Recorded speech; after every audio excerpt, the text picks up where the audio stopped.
What's going on, guys? Welcome back to my channel. This is Darian with Darian the Dev, and in this one, we're gonna be doing another live stream. I'm really excited. It's been a while. It's been over a month since I've done a live stream, actually. So I'm really excited to be talking again with Tobi the Great from the YouTube channel, Tobi the Great. And we've had Tobi on once before in the past on the channel. We did a stream with him back when he had about maybe 500, 600 subscribers. And so recently, Tobi's had a lot of amazing updates, both with his YouTube growth, also with his career, and just his life. And so we're friends off YouTube, so wanted to bring Tobi back on and get his perspective, being a software developer, software engineer. He also has a computer science degree, so you'll get like a lot of different perspectives from him. Started his first job out in New York. And yeah, so really curious to just, pick his brain a little bit for you guys and hopefully get some really valuable information. So if you guys are into tech, entrepreneurship, coding, startups, anything like that, make sure you guys like, share, and subscribe. That's all we talk about here on this channel. And yeah, we're going to get started officially at 7. So right now, let some people roll in. I know I wanted to announce this one earlier, but I didn't end up actually doing that. So let me just make sure that everything sounds good on the stream. All right, cool. Yeah, so I didn't actually end up putting out like the premiere thing where I want to start doing that in the future, so you guys can actually know when I'm doing a live stream and you can actually join without having to watch the playback and everything. But I'm going to go ahead and get ready to call Tobi in just a second, guys. So if you have any comments or questions or anything like tech, coding related, anything specific you guys want to know about, let me know in the comment section, and I'll be sure to bring up the comments and make sure we get an answer for you. So I got that there. Cool.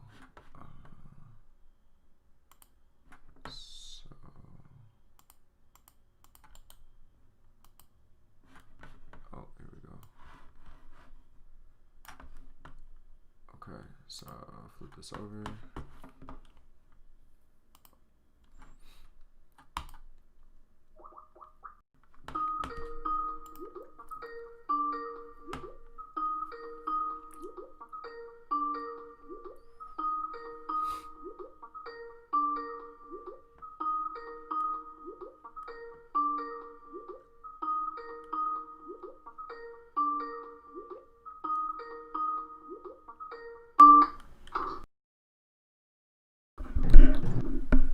Hey, Hello? Tobi. Can you hear me?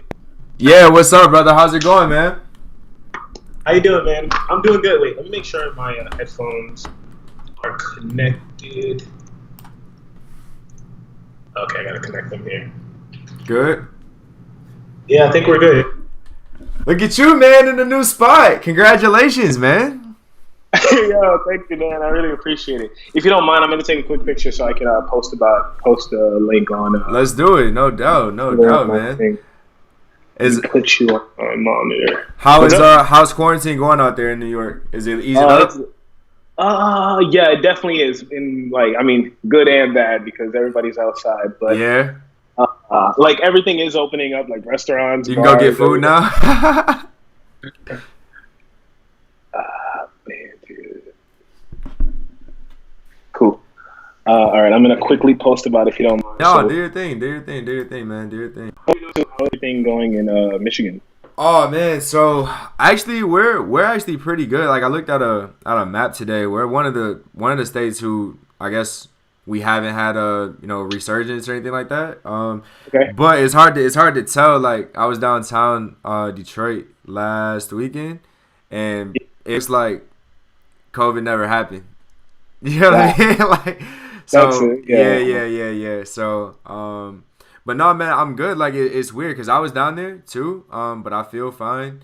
I don't know anybody who personally like that's had it or anything, been affected or anything like that. So yeah, all good on that front. And then with work, man, it's been pretty good. So actually, it's pretty interesting. We actually had a few people transition to some other positions recently. So So I've been taking on kind of like a little bit more responsibility and stuff, which has been cool to kind of get more exposure to a lot more stuff. And yeah, so yeah, all good with that. But I'm really excited to hear about everything we got with YouTube. I'm probably go out of order with the questions from this. It's all good. Yeah, I'll probably do the YouTube stuff at the end. But all right, guys. So I already kind of gave a little brief rundown, but you mind going ahead and just introduce yourself and give them a little rundown background again? Yeah, definitely. So my name is Tobi. I go by Tobi the Great. That's my YouTube channel.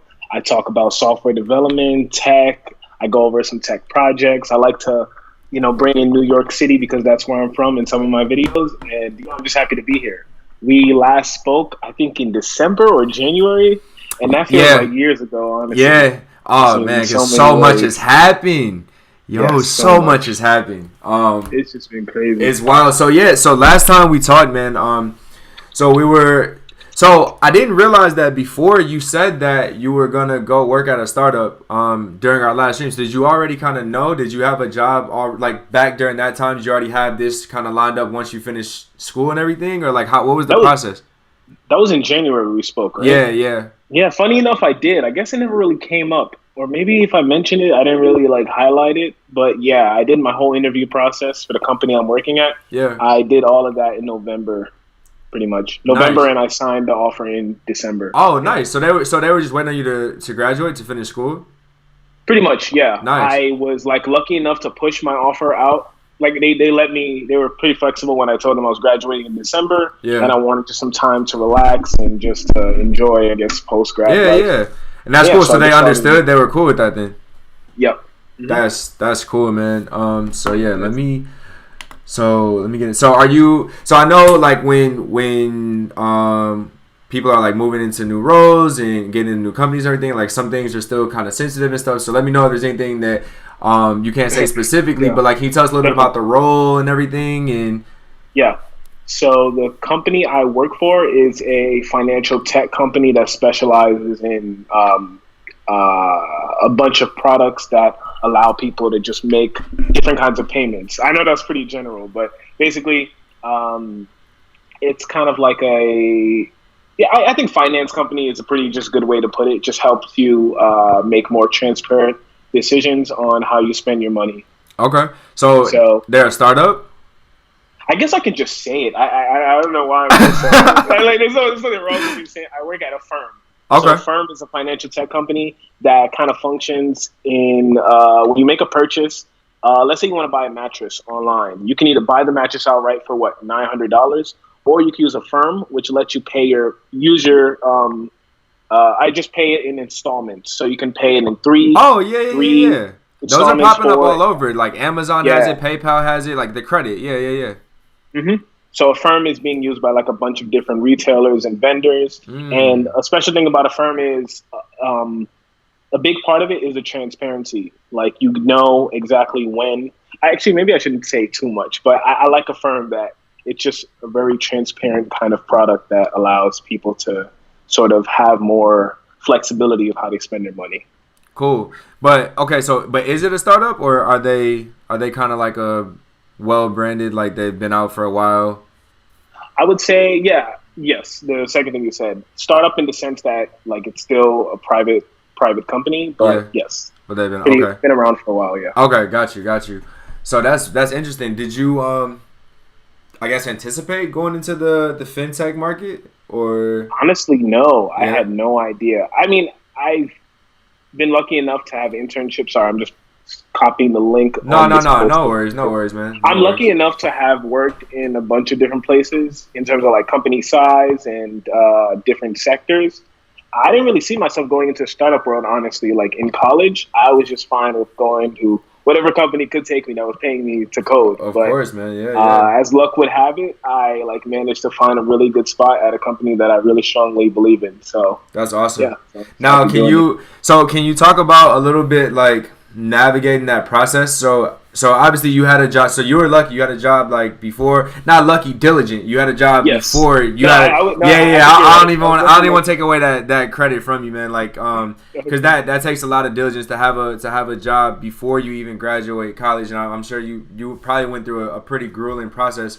in the interview process out there, because I know a friend who is also in the like New York, New Jersey developer market, and it's tough out there from what I hear. Like the interviews are really tough. It's very competitive. There's a lot of people out there, obviously, probably a lot of good developers, a lot of good talent.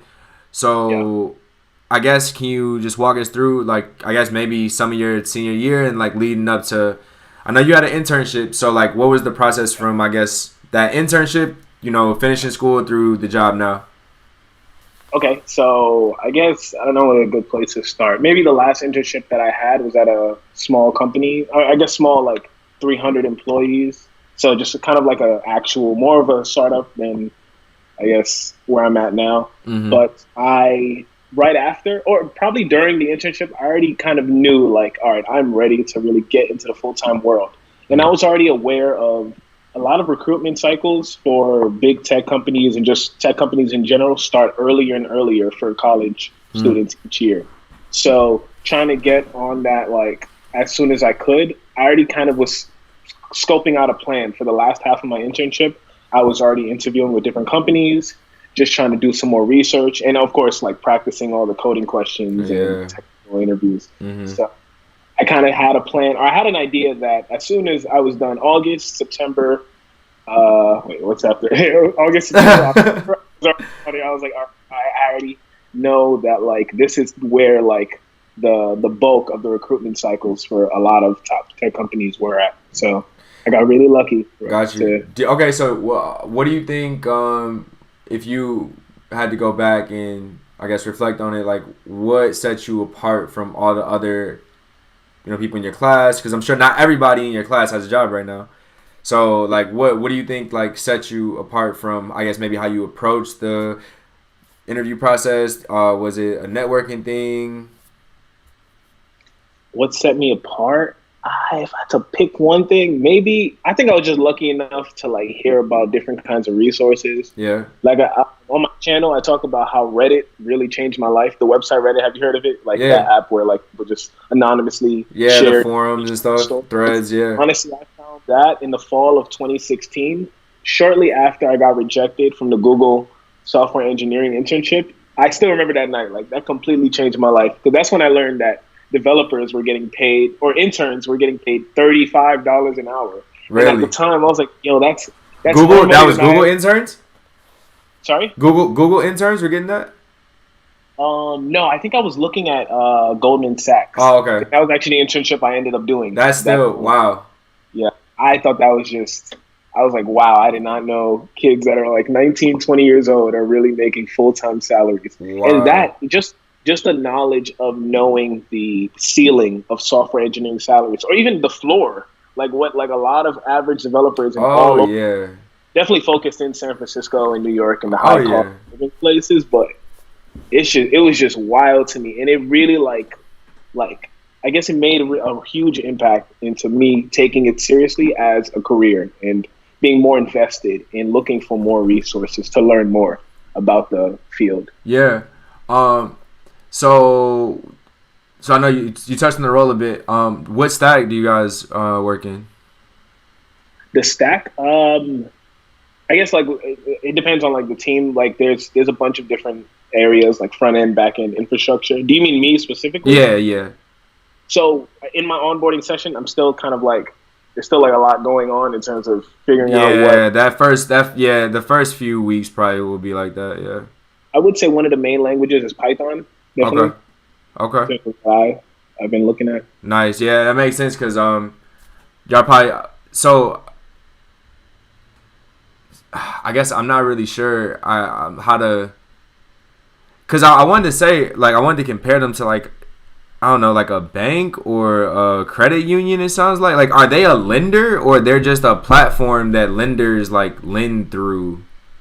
Like I don't know, like I'm not sure. I don't know how that works. Like the when I see like Amazon credit and like DJI credit and PayPal credit, like I don't know who that credit is coming through. You know what I mean? Mm-hmm. So is it like you guys are a platform for other financial services to like lend credit lines through, or how does? Yeah.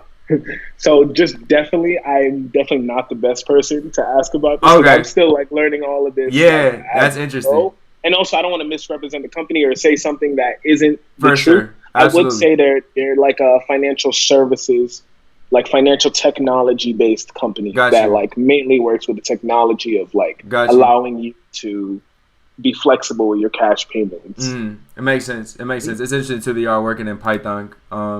It's not like a lot of like math driven and data driven stuff.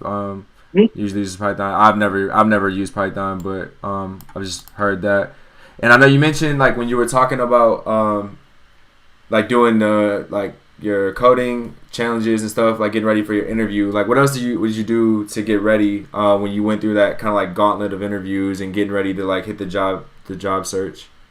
Yeah, I would say I'm trying to remember. It feels like so long ago where like that was. Yeah. Along with just doing the coding interviews, I think practicing mock interviews with other people. Nice. Especially like as a senior, like I was helping my my junior and sophomore year friends with the interviews. And surprisingly, like I think I learned better when I was like the fake interviewer, like learning how to like really guide someone through a problem and exploring the different kinds of constraints, whether it's space or it's speed. Like it really made an impact on me kind of grounding those principles in my head. So I would say, I think that's something a lot of people stumble with interviews is not only do you have to like, I guess, know the answer, which isn't really true in the long run, but it's really how you communicate and how you kind of present yourself as an engineer that your interviewer would want to work with. Absolutely. So communicating and just being open to discussing alternative strategies just not getting shy or nervous because it's really more of a conversation. I think that's kind of how I see a lot of these interviews, more just like working together on a problem and you're kind of taking the lead as the person being interviewed.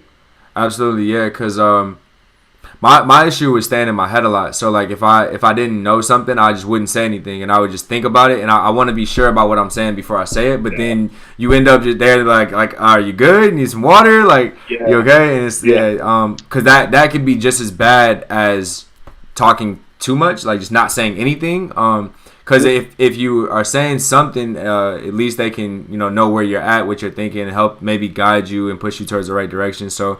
You're right. Yeah. Communication is just as big as the technical stuff in those interviews. So, yeah. And if I could add something to that, from what I've heard, like I've never interviewed someone for real yet, I guess, but from people that I've known in past internships that have interviewed people, the mentality usually is like they want people to succeed in their interview. Like they want you to do well, and they'll do everything they can to really like showcase all your strengths. So. Trying to see it like that, like it's like not like you versus the interviewer. Exactly, because dude, I've bombed the interview, man, and that's I feel like that's uncomfortable for both people. You know what I mean? It's painful for both people. Like the interviewer doesn't want to be there. They don't want to tell you how bad you're doing. You just want to disappear. The whole thing is like, okay, why did we even schedule this interview? Because you're not gonna hire me. I've never bombed like in person. I don't think I haven't really made it to too many in-person interviews, but I can't imagine because it's already been awkward. Like it's hard online. I bombed online and I didn't have to see the person's face, and it was still hard. Like just hearing the disappointment in his voice, it was just like, oh, it's rough. So that's a great point. So speaking of like the virtual hiring process, so how was? Well, I guess this was kind of before COVID, then, the whole interview process for you. Yes. Yeah. Okay. Because I'm really curious how it is right now. I know we're doing some hiring and stuff for like virtually right now, and that's interesting. Like, I just wonder how companies are. I wonder if the process is better for companies or like what is it like as a candidate right now trying to get interviewed and do you lose anything? I wonder. Like, do you lose anything from doing virtual interviews? Right, like the technical interviews we already do virtually. So, like, do you lose anything really from not interviewing somebody in the same room and stuff like that? So, I was curious, but this was pre-COVID. No, that's true. Actually, because the majority of my interviews, even before this all happened, were always virtual. Because just by me interviewing with a bunch of companies based in San Francisco, a lot of times it would just be like. Virtually from an engineer in San Francisco. So. But yeah, it definitely does kind of. Yeah. What So we had talked about like I know you're still getting settled in. This is still like the very first week and everything. Yeah. So can you walk us through a little bit like what's going on in the first week? Like obviously without, we don't want to, but like whatever you can, whatever you're able to share. Yeah. So first week, and my understanding for the next few weeks, I'll just be focused on onboarding in terms of ramping up and really learning how to be an engineer at a firm. I spent the first few days setting up my laptop, and just in general, a laptop setup is always going to be complicated because there's always going to be something wrong. You got to download softwares and get passwords and permissions and da. Yep. Literally, that has been it's been interesting. So yep. After that, working on my first ticket, and then the big part of being a new engineer or a new intern is kind of getting to that point where you're like not, I don't want to say unproductive, but you're not as much of a drag on your teammates. Of course. And I say this not to be like negative, because it will happen. Like people are more used to the systems and protocols, like how things are supposed to go, what the code base looks like. Mm-hmm. So that kind of hand holding that you get, whether that's a week or maybe a month, like it's natural. Mm-hmm. And it's really like, I think for me, like learning to really embrace that and understand like, oh, these are things I need help on, and not trying to do too much by myself. Yeah. No, you bring up a great point. I think that's a great point, man. In all fairness, like I'm in my second job right now, and I'm 6 months, like 7, like going on 7 months in, and I still pair program a lot. Like it's part of our kind of like workflow as a team, but there are a lot of situations where like I pair up with people a lot, and it's not because like you can't do it, but it's just a matter of it's more efficient for y'all to do it together because they might have the knowledge of, like you said, the system, or they've been there a lot longer, so they can guide you through like decision making and problem solving, troubleshooting. Also, like I work in the auto industry, so like prior to that, I knew nothing of auto. I don't know anything about cars. So I don't know. Do you think is that going to be part of like?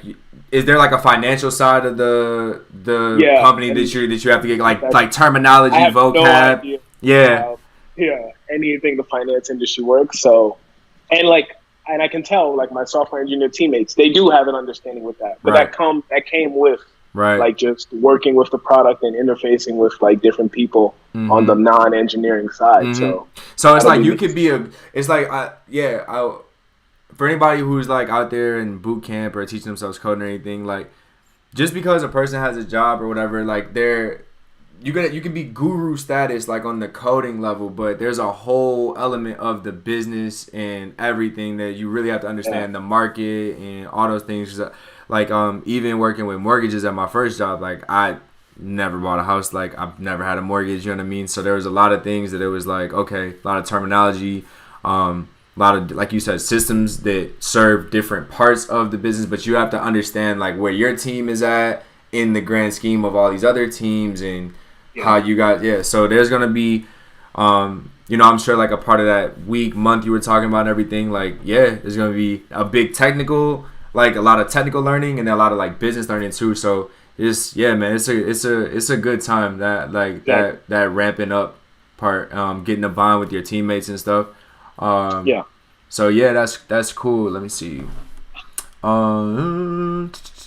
So okay, have you had a chance? So it sounds like you're still getting your laptop and everything set up. So like, have you had a chance to get exposed to the systems or anything yet, or is it still?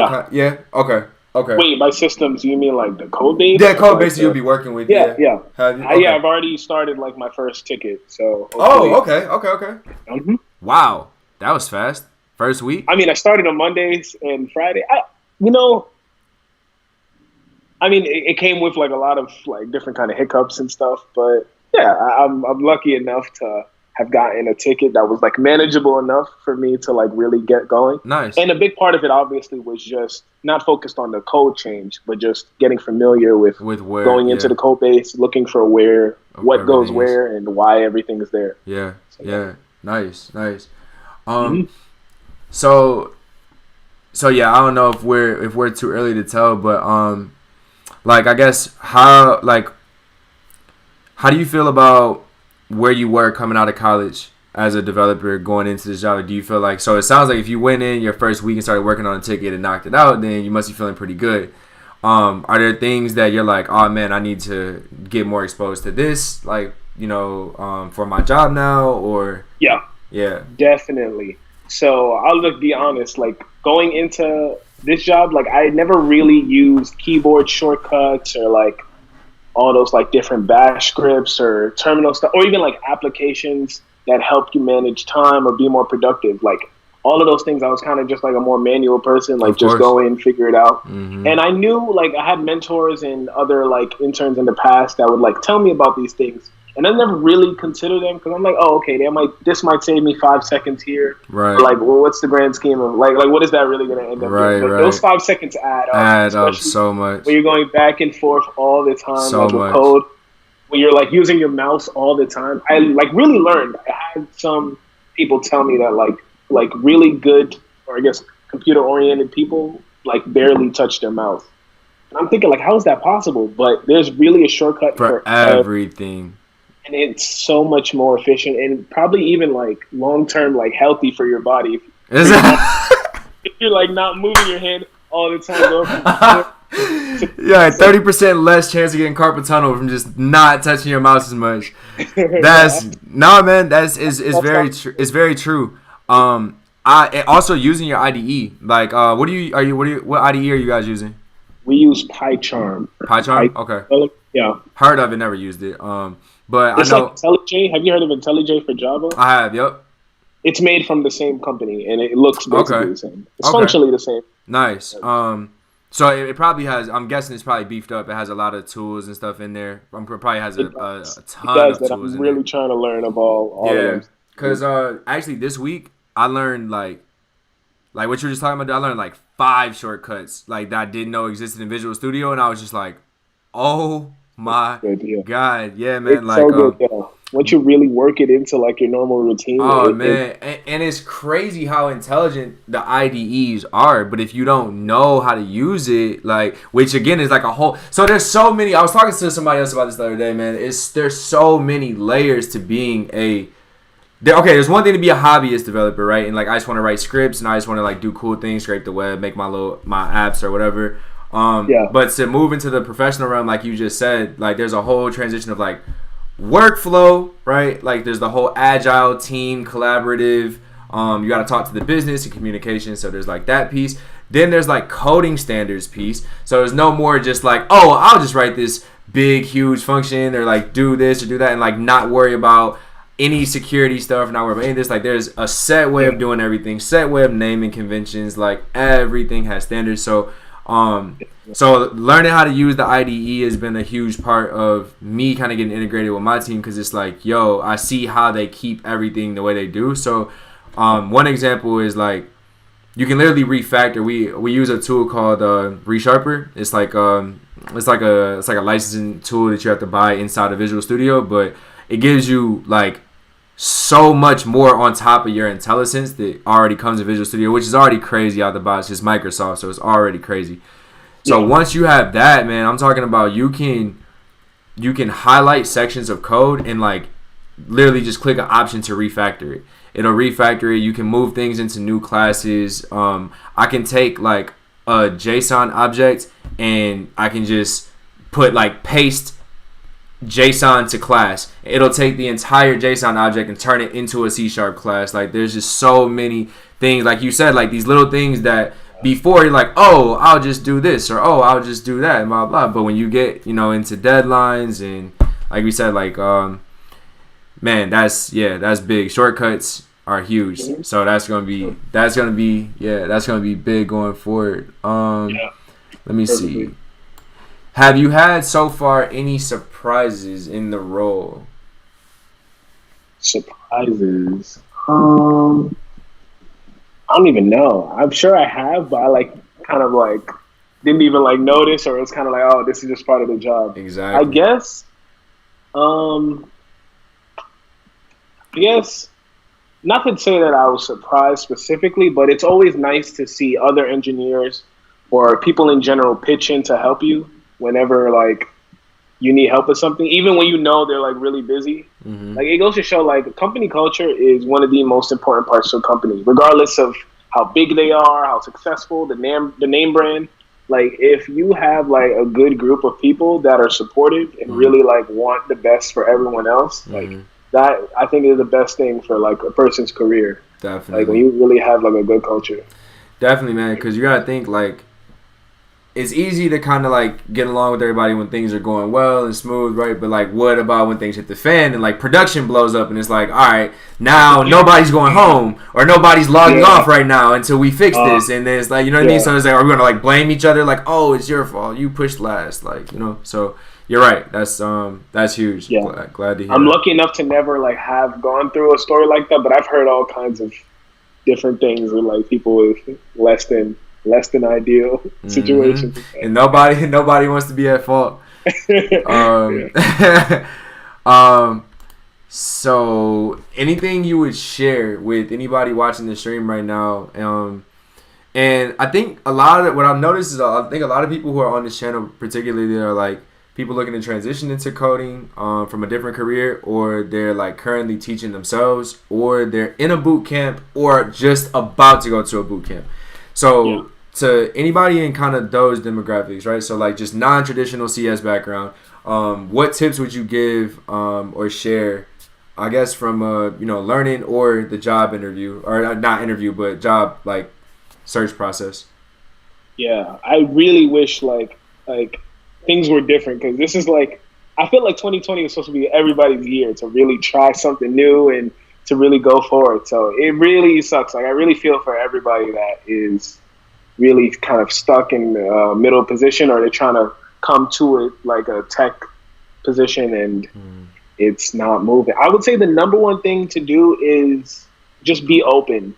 Like really be open to any kind of opportunity that comes your way. Even if it's not directly what you want, it could lead you to something even greater. Me, I was interested in tech, like really into tech as a career in 2014. I did a summer like coding intensive for young high school boys of color, and after that I was like, yo, you know what? Like I'll try this tech thing out. And my first internship that I got in college, well, my first internship in high school was senior year, and I was an intern at a law firm. Dude, how many internships did you have? That's like 3. I mean, that's like 3. Wait, hold on. You're gonna want to hear this story. But it was a tech support intern, but literally all I was doing was just running around installing updates for the different lawyers in the firm. Yeah, and a whole lot of like boring, not I don't want to say boring, but it was just like the work I wasn't trying to be doing at all. Yeah. And the next internship I had was at a company called Kickstarter. I don't know if you might have heard of it. Yeah.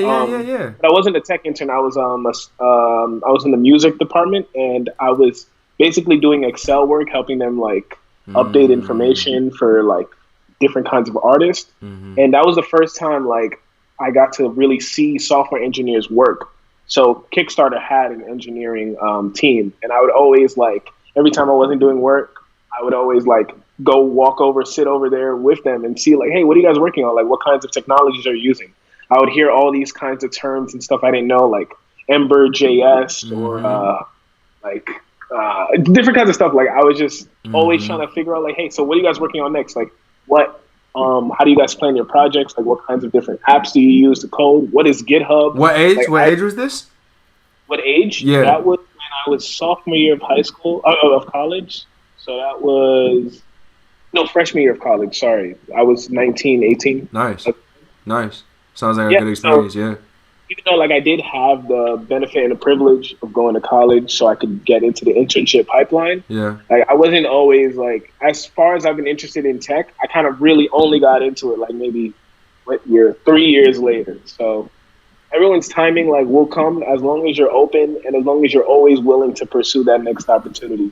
So nice. I'm just happy enough like that work. And do you think that those internships did they give you like good leverage when you went and were looking for your real first job? Like, was it like, hey, like I had these 3 internships and I had these projects in these 3 different companies and they're in 3 different industries? I'm sure it definitely had an effect, just having professional experience in general. Right. Kickstarter, actually, for my Excel work, that was the first time I really wanted to try out seeing how I can like do as a software engineer. So I made a script. I can't even remember what language it was. It was in Python. It was like some kind of web scraping script. that would help me get some of the like information off the page into the Excel sheet.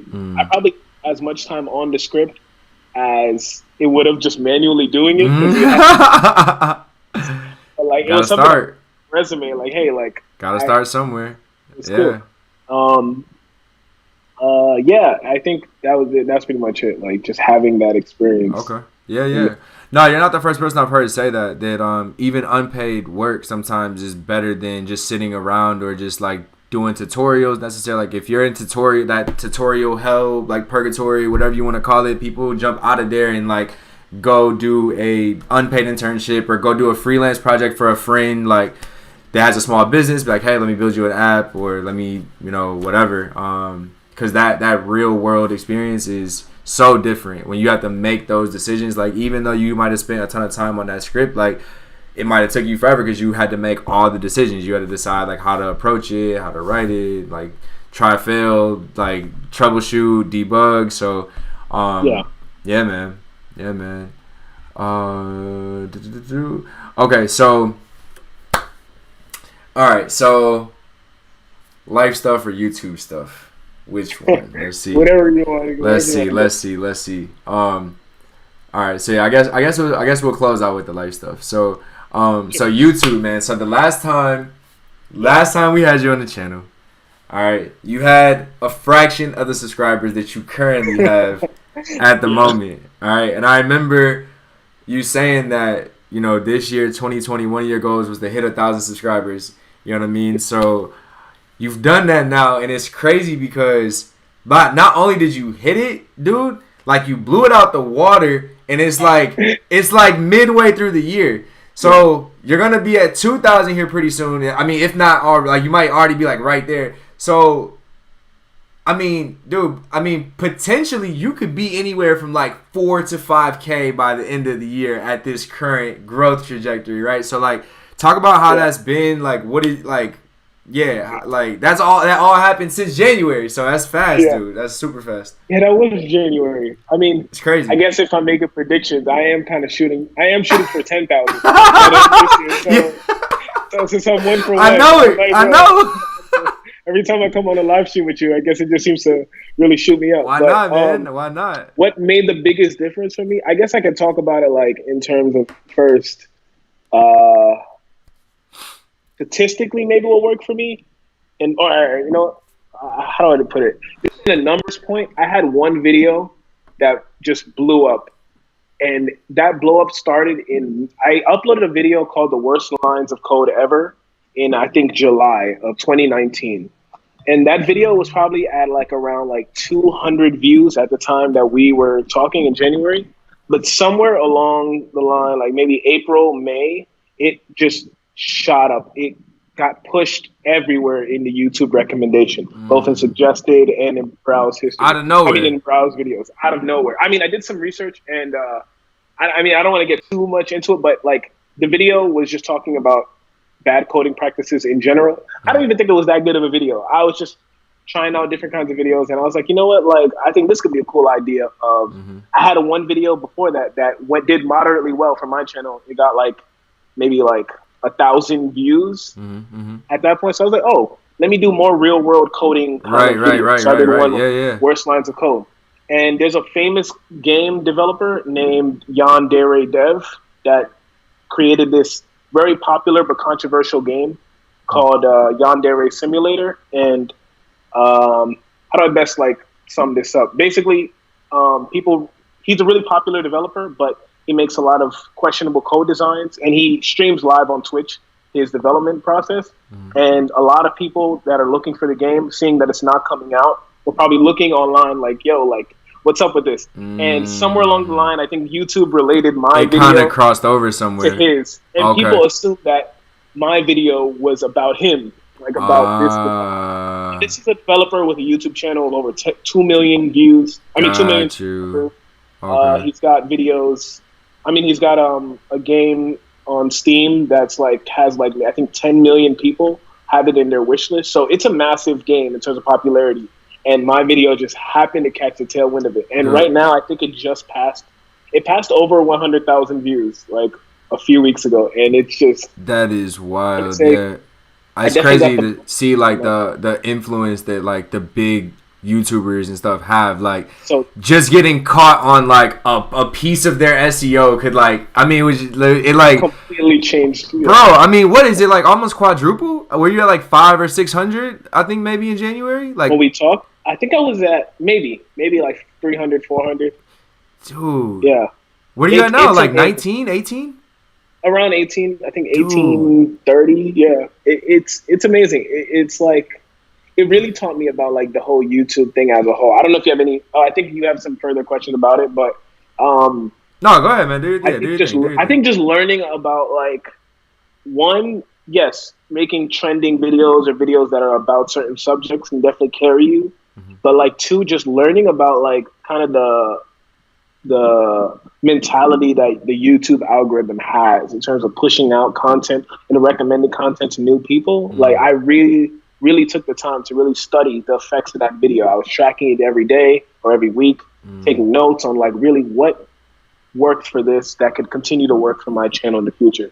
So ever since then, I've been trying to like really sort of focus my videos to really get pushed by the algorithm, but not like, you know, making clickbaity videos or videos about that person. Of course. Yeah. You ever watch Roberto Blake? I think that's his name.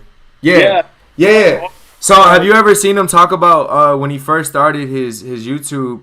The first time he had a video that I can't remember the specific number of views that it got, but it was like one of the first videos, like you said, they kind of like did noticeably better than some of his other videos on the channel. So he said every time that happened, he went 30 videos deep on that topic.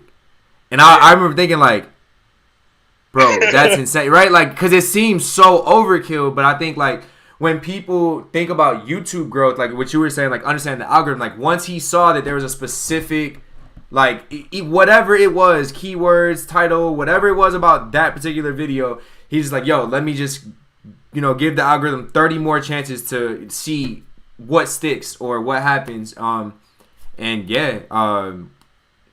Yeah, so I think like what you're saying, like understand that like there's so many different ways, because I think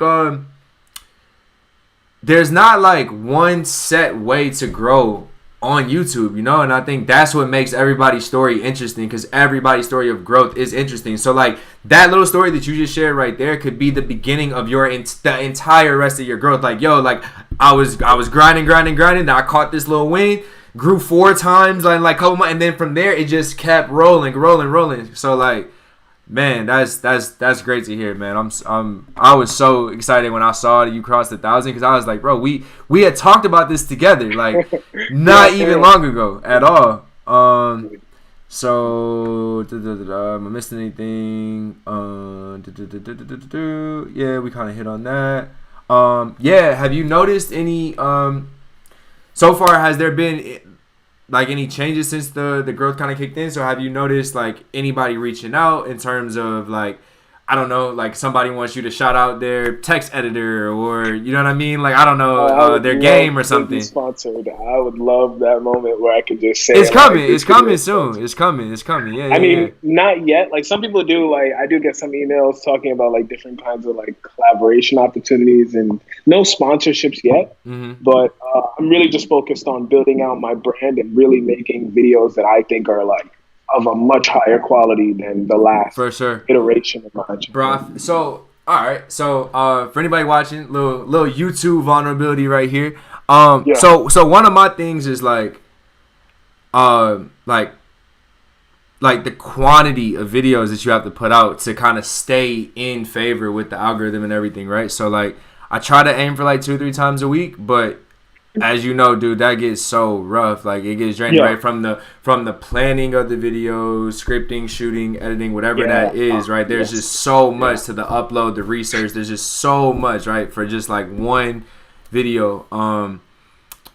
And yeah, that's been one of the reasons why like I feel like my content doesn't have as much creativity as I want, because I want to put out more quantity. So like it's easier to shoot like a talking head video or like something that doesn't require a lot of like cool creative edits and stuff like that, and like all this other stuff, even though it might be more engaging and it might help with like viewer retention, things like that. It's like, dude, I don't have the stamina to do that much like editing. You know what I mean? Like at least at this point where I'm at. So that's been my personal struggle. Do you feel like you've kind of had that before? Because now with the type of audience you got now, dude, now you can do your creative stuff. Now you can kind of get, you know what I mean? You get that fan base.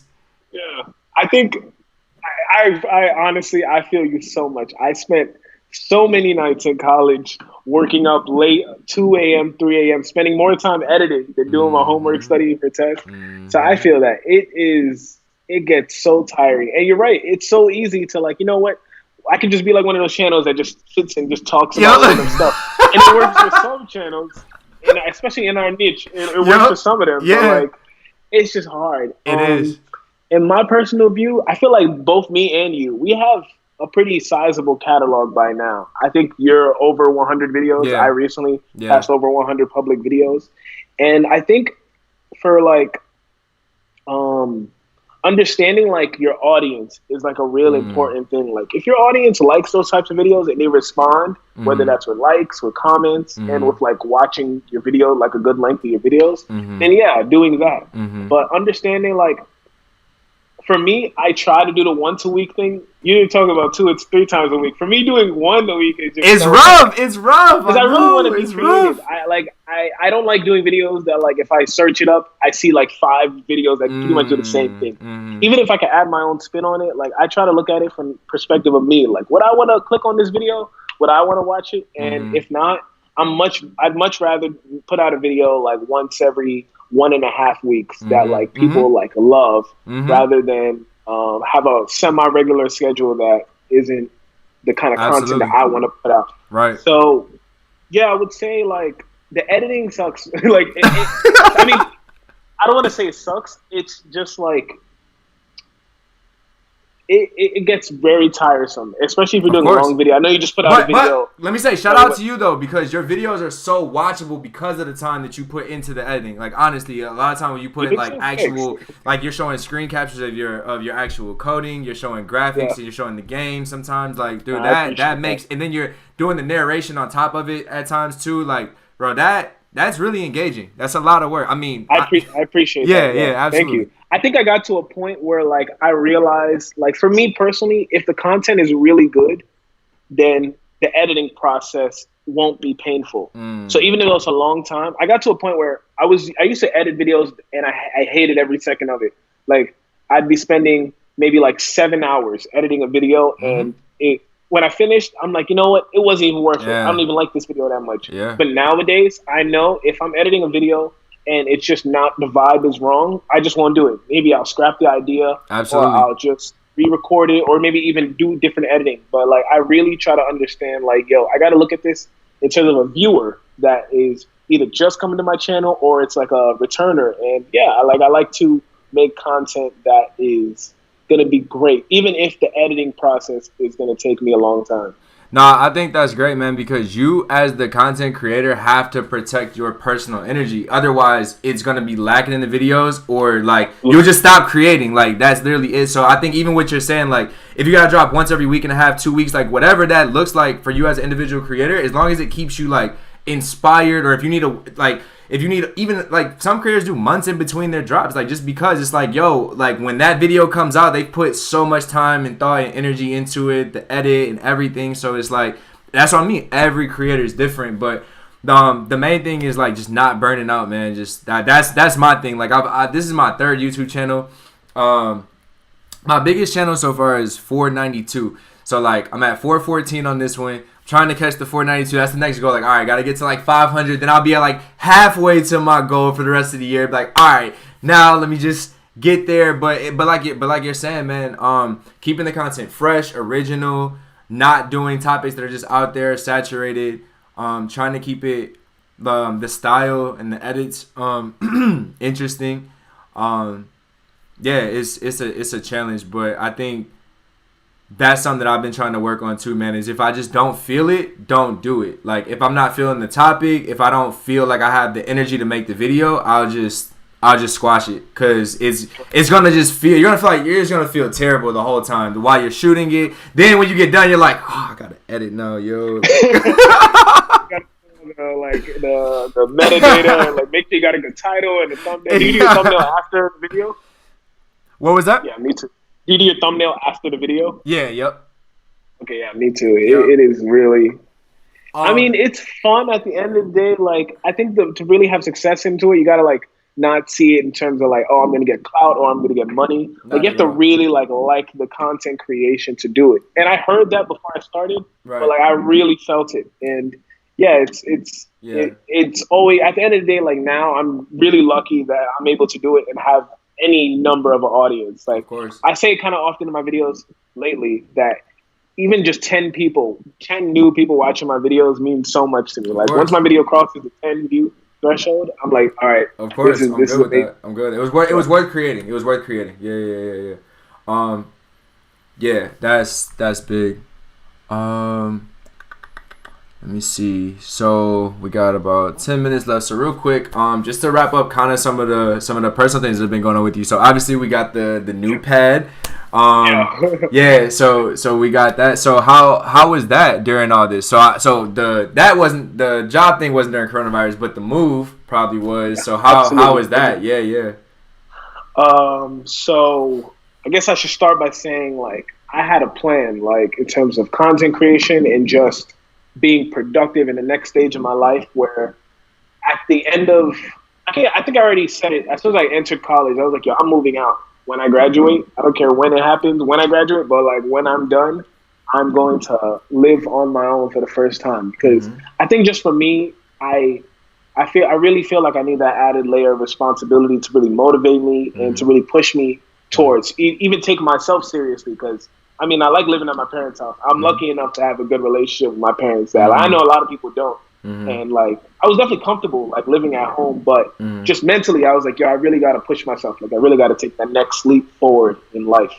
So in terms of looking for a new place, I mean, that was just, everything was just crazy here in terms of like looking for apartments that were, that fit like a bunch of different criteria that I had, like proximity to the office, even though I'm probably not going to be going there for a while. Right. Yeah. In a good neighborhood. I was looking at 1-bedroom studio apartments. I was lucky enough that my salary was able to afford me like a good like selection, but still having to, you know, not like break the bank just to live of course, in Manhattan or whatever. But a bunch of different things. I got to tour some apartments in person, even though like because of like all the restrictions, it was hard to really find realtors or real estate agents that were like willing to like show apartments in person. But I found a good apartment that I like. Luckily, I only toured I think 3 apartments, and I decided on one of them. And yeah, it turned out being like a really great fit. Nice, man. Just space, nice light, sunlight. Yeah. And yeah, everything worked out really nice. I mean, I still need to furnish the place. I only have my bed just came in last week. I just got a bed. Nice. My internet came on Saturday. There you go. So like, you're good, bro. Like, you're good. So that's all you need. That's all you need. I just needed the internet. I didn't need the bed. I've heard that looking for places to stay out there is just hard anytime. I could only imagine right now. So that's why I was curious how that was. That process. The market is so bad. Yeah. Like for people like can't afford like to just live anywhere. So really bad. So I caught a glimpse of the home office from your most recent upload, but you want to talk about kind of your home office setup a little bit and like working from home and how that's been so far and everything for people out here? Yeah. So I have. I guess. Wait. Do you want me to answer something specific? Just like your home office setup. Like you know, How did you go about setting everything up for working from home and everything in the new spot? I'm not gonna like I watch like home office setups all the time. Even before like I moved here, like I would watch what's his name, Chris Sean. Oh yep. And he had he has some of the best like cinematic videos ever. He does. Really good shots and cameras. But his home office setup was so cool. Like I really like the double monitor look. I don't have that yet, but I'm still trying to figure out like what works best for me. Right now I have my monitor on top of a standing desk that haven't really stood up yet. But once I like really get working, I probably will use it. Got my laptop on the left, and I'm using a keyboard and mouse attachment, which I usually don't, but I figure I should be more like ergonomic because the Mac keyboard, it's nice, but like it's a lot different than like most Windows keyboards. Like you don't really like this is really nitpicky, but like the Mac keyboard pads are like really soft, so you can't really feel the pressure compared to like the flat ones where like clicks. Dude. Oh yeah, all day. Yeah. Honestly, I haven't used a Windows keyboard in years, so it just felt so baby. Yeah. That click is like addicting too now. Yeah, I was just talking to my sister about it. She hates it, but of course, yeah. I like it. Like now that I'm using it again, it's cool. Yep. Cool. Yeah. So just having I actually had my desk on the other side of my place, not next to the window, but I just recently tried it out this week just to get like a nice like sunlight showing while I'm staring at the screen all day. Yeah, exactly. Yeah. So man, congratulations, bro, on everything, right? From the YouTube growth to the job, the new place. 2020, man, has been obviously a mixed bag, you know, from where we are, but at the same time, it's been great to both of us as well, too. It's been great seeing you grow both in life and as a YouTuber, a developer, in your career. So, like, I know you mentioned the 10,000 subscriber goal. But in terms of like, you know, projects, is there, you know, any cool content, videos you might be working on, anything special? Like, what do you have planned the next like 6 months of the year?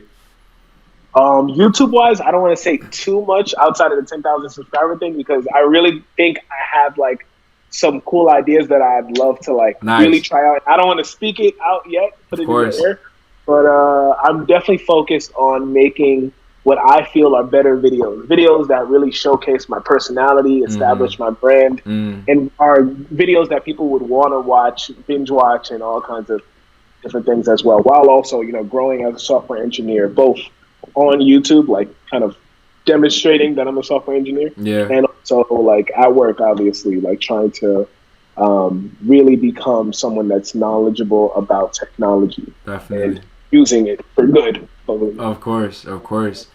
What kind of projects, I guess.